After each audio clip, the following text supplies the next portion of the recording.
Shalom, Bapak Ibu yang dikasihi dalam Tuhan. Kembali pada hari ini kita akan merenungkan kebenaran firman Tuhan. Firman Tuhan akan saya bacakan dari Injil Markus. Injil Markus pasal yang ke-11 ayat 17. Injil Markus pasal 11 ayat 17. Lalu ia mengajar mereka, katanya, "Bukankah ada tertulis, rumahku akan disebut rumah doa bagi segala bangsa? Tetapi kamu ini telah menjadikannya sarang penyamun." Demikianlah firman Tuhan. Bapak Ibu, hari ini kita akan membahas sebuah tema pencemaran bait Allah. Bapak Ibu, di dalam Injil Markus dan beberapa Injil yang lain juga mencatatkan mengenai Yesus yang marah ketika bait Allah ternyata sudah berubah fungsi. Bait Allah bukan lagi sekedar tempat peribadatan, tetapi sekarang menjadi tempat perdagangan, jual beli hewan kurban, dan juga tempat tukar-menukar uang. Bapak Ibu yang dikasihi dalam Tuhan, disinilah terjadi penyelewengan, di mana tempat yang seharusnya para umat berkumpul untuk menyembah Tuhan, sekarang orang Yahudi menganggap bait Allah sebagai sebuah bentuk propaganda politik untuk menarik para penjajah untuk bersimpati kepada orang Yahudi pada waktu itu. Dan hal ini juga dipakai oleh orang Romawi sebagai propaganda agar bangsa Yahudi tidak memberontak terhadap bangsa Romawi. Dan akhirnya di dalam bait Allah itu terjadi sebuah kesepakatan di antara para imam untuk mereka berpolitik. Dan bahkan mereka pun membuat satu mata uang khusus untuk tukar-menukar barang dan memperjualbelikan hewan kurban. Jadi sistemnya adalah umat membawa uang, dan uangnya itu akan ditukar dengan uang khusus bait Allah. Dan uang khusus bait Allah inilah yang dipakai untuk tukar-menukar barang dan juga hewan yang ada di dalam bait Allah. Jadi tidak bisa sembarang uang dipakai dan berlaku di sana.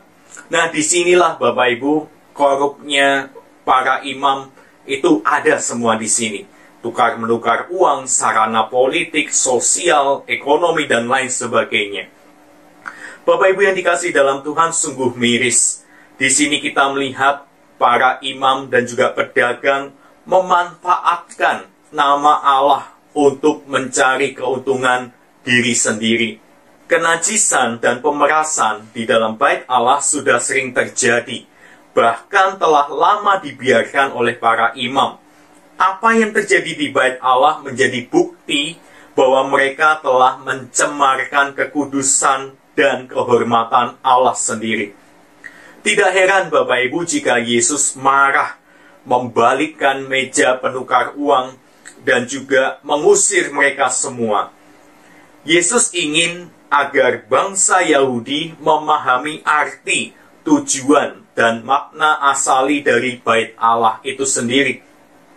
Dengan mengutip nats dari Yesaya 56 ayat 7 dan Yeremia 7 ayat 11, Yesus menegaskan kembali fungsi bait Allah sebagai tempat kehadiran Allah dan sebagai pusat peribadatan serta doa bagi seluruh bangsa yang mau datang mencari Allah yang hidup.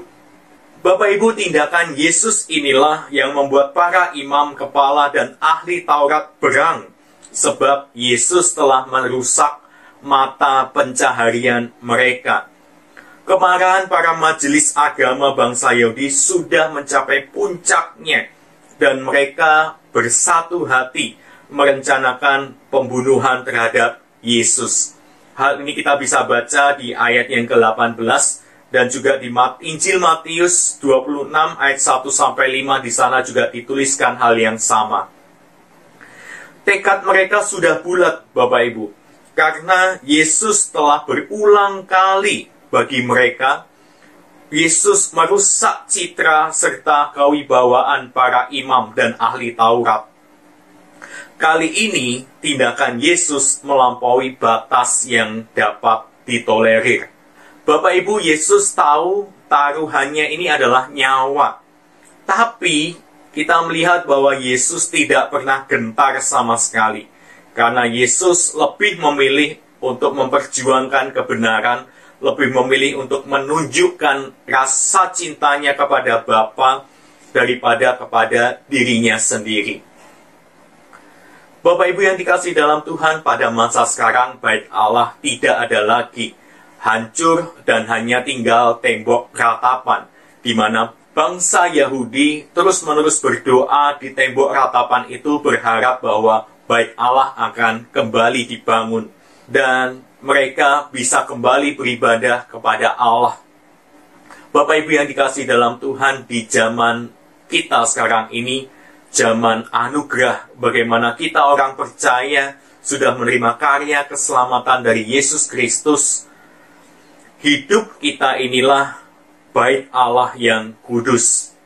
Ketika kita melihat bahwa hidup kita adalah bait Allah yang kudus, apakah yang sudah kita lakukan untuk kita menjaga kekudusan, menjaga hati kita, untuk kita boleh tetap selaras dan bersekutu dengan Allah sendiri?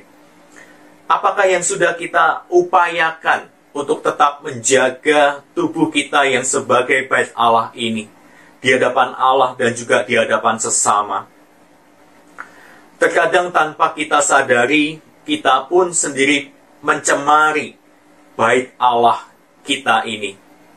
Mungkin banyak di antara kita yang menghabiskan waktu dan hidup pada persoalan duniawi daripada melakukan latihan-latihan rohani. Bapak Ibu yang dikasihi dalam Tuhan, ketika kita terus-menerus mengejar hal-hal duniawi, mengejar hal-hal yang fana, tanpa kita sadari kita telah merusak hidup kita, di mana hidup kita ini adalah bait Allah, di mana Allah bersemayam di dalam diri kita. Roh Kudus menetap di dalam diri setiap orang yang percaya kepadanya. Jadi Bapak Ibu yang dikasihi dalam Tuhan, sudahkah kita menjaga hidup kita yang adalah bait Allah ini di hadapan Tuhan? Sudahkah kita mengejar kekudusan? Sudahkah kita belajar untuk terus-menerus melatih diri kita menjadi semakin serupa dengan Kristus dan melatih beberapa latihan rohani untuk pertumbuhan iman kita? Biarlah Bapak Ibu kita terus menjaga hati hidup ini yang adalah bait Allah, agar hidup kita berkenan di hadapan Tuhan. Amin. Mari kita bersatu dalam doa. Tuhan Allah Bapa kami yang bertata dalam kerajaan surga yang mulia, tolong kami ya Tuhan, agar kami boleh menjaga hidup kami, menjaga tubuh kami yang adalah bait Allah ini, agar tetap kudus, suci, dan berkenan di hadapan Tuhan. Ya Tuhan, tolong kami di dalam setiap peribadatan kami yang hari-hari ini senantiasa dikerjakan dari rumah. Ya Tuhan, supaya jaga diri kami agar kami boleh tetap fokus beribadah kepada Tuhan. Tidak ada seorang pun yang melihat sikap kami, tetapi Engkau sendiri yang melihat sikap hati kami ketika kami beribadah. Jangan sampai ya Tuhan kami melakukan pencemaran demi pencemaran ketika kami beribadah kepada Tuhan, hanya untuk mengejar keuntungan kami sendiri, bukan untuk memuliakan nama Tuhan. Ampuni kami ya Tuhan. Kami saat ini mau menyerahkan seluruh hidup kami ke dalam tangan Tuhan. Kami serahkan kesehatan kami, jagai kami dan lindungi kami ya Tuhan. Dan juga untuk penanganan pandemi di Indonesia, kami serahkan ke dalam tangan Tuhan. Engkau Tuhan yang berkuasa, Engkau yang terus menjaga segala sesuatu yang terjadi di dalam bangsa ini.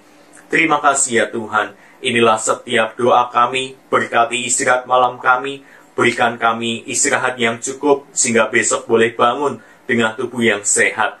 Terima kasih ya Tuhan. Hanya di dalam nama Tuhan kami Yesus Kristus kami sudah berdoa. Amin. Selamat malam Bapak Ibu, Tuhan Yesus memberkati kita sekalian.